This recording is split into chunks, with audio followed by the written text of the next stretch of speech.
Hey gang, this is a crazy countertop Leanne and I did. It's almost 11 feet long. Solid 2 inches. Is it heavy? Gosh darn it, it is very heavy. Here's the thing, we could have done in the reverse and used what we call GFRC, which stands for glass fiber reinforced concrete, which would have probably cut the weight in half. However, our client wanted this very specific look, so we couldn't do a cast side down. Plus he wanted this what we call a chiseled edge. And you can see you've always got to clean up. This was just stripped right out of the mold, so you see me using a wasp here to clean all this edge up. But the interesting thing about this countertop is what we did, probably maybe 2 or 3 hours after we poured the concrete, we put building paper here and building paper over here, cut out in the form of this vein, and we used a white skim coat. And we're going to go ahead and sand this down, and then we're going to use our solvent-based dyes, and as you'll see, we'll film the next step, which is cup gun spraying the dyes. It turns out beautiful, so stay tuned.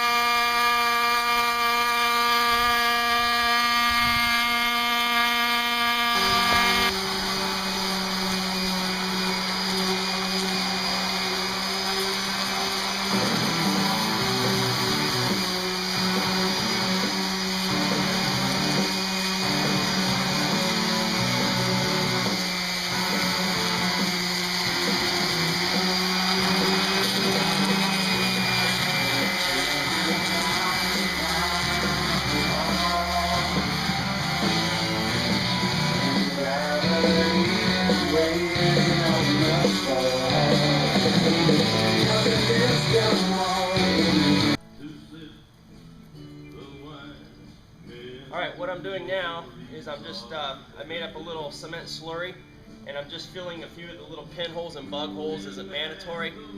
You know, it just makes it look much better, so when we add color you don't see all the little bug holes. So, we'll see you on the next one. Hey gang, alright, come over here and we'll get a close-up of this texture. So you can see we purposely added texture in the skim coat, and remember I sanded it back down. So now we're going to be spraying a solvent-based dye, and I also sanded the edge too, and this will take on a different color. But when you're spraying the dye, notice the angle that I'm spraying at, so to really take on a three-dimensional look.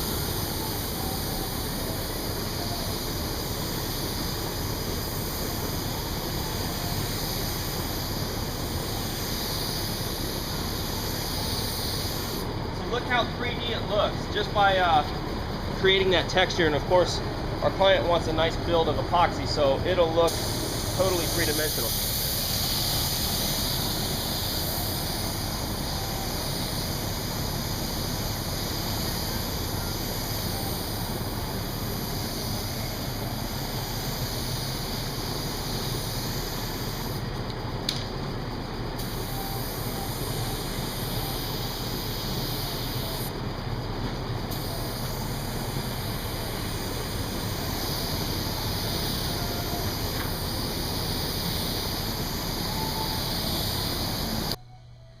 Alright, we've got our solvent-based dye. You can see we used in the middle wheat, faded out into graham cracker, and then on the edges we did tree bark solvent-based dye. It looks pretty cool.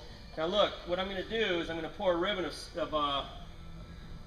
100% solids epoxy right in the middle, and what I don't want to do is just roll it immediately, because that could cause the dyes to bleed. So I'm going to actually be using a hand trowel. And then my wife, Leanne, she's going to take a little bit of this left over, and she's going to be cutting in the edges by hand. So as you'll see here in a moment, I'm just going to move it around now with a hand trowel. And now you can really start to see this cool texture we were talking about earlier. It looks very three-dimensional. See you in a minute.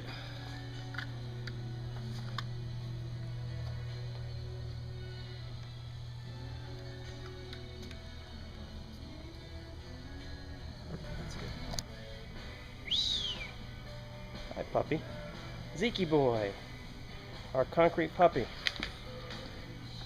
Here's Leanne going to town on the edges. She asked me to hold a flashlight here so we can see the edge. It's about 7 o'clock this evening. Shop lighting is always terrible.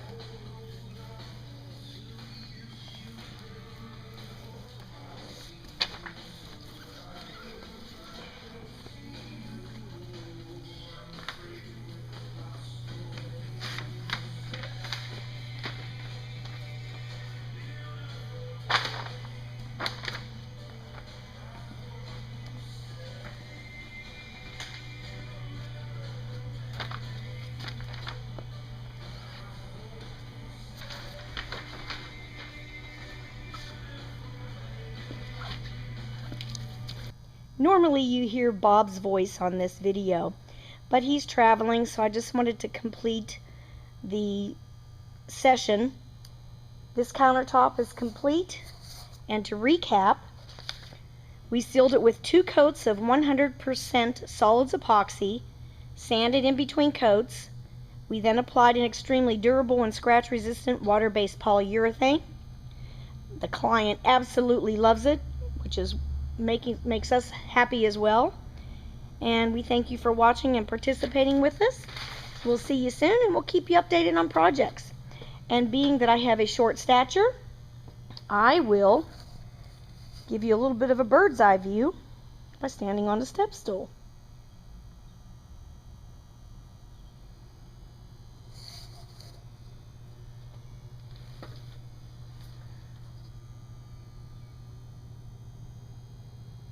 See you again soon.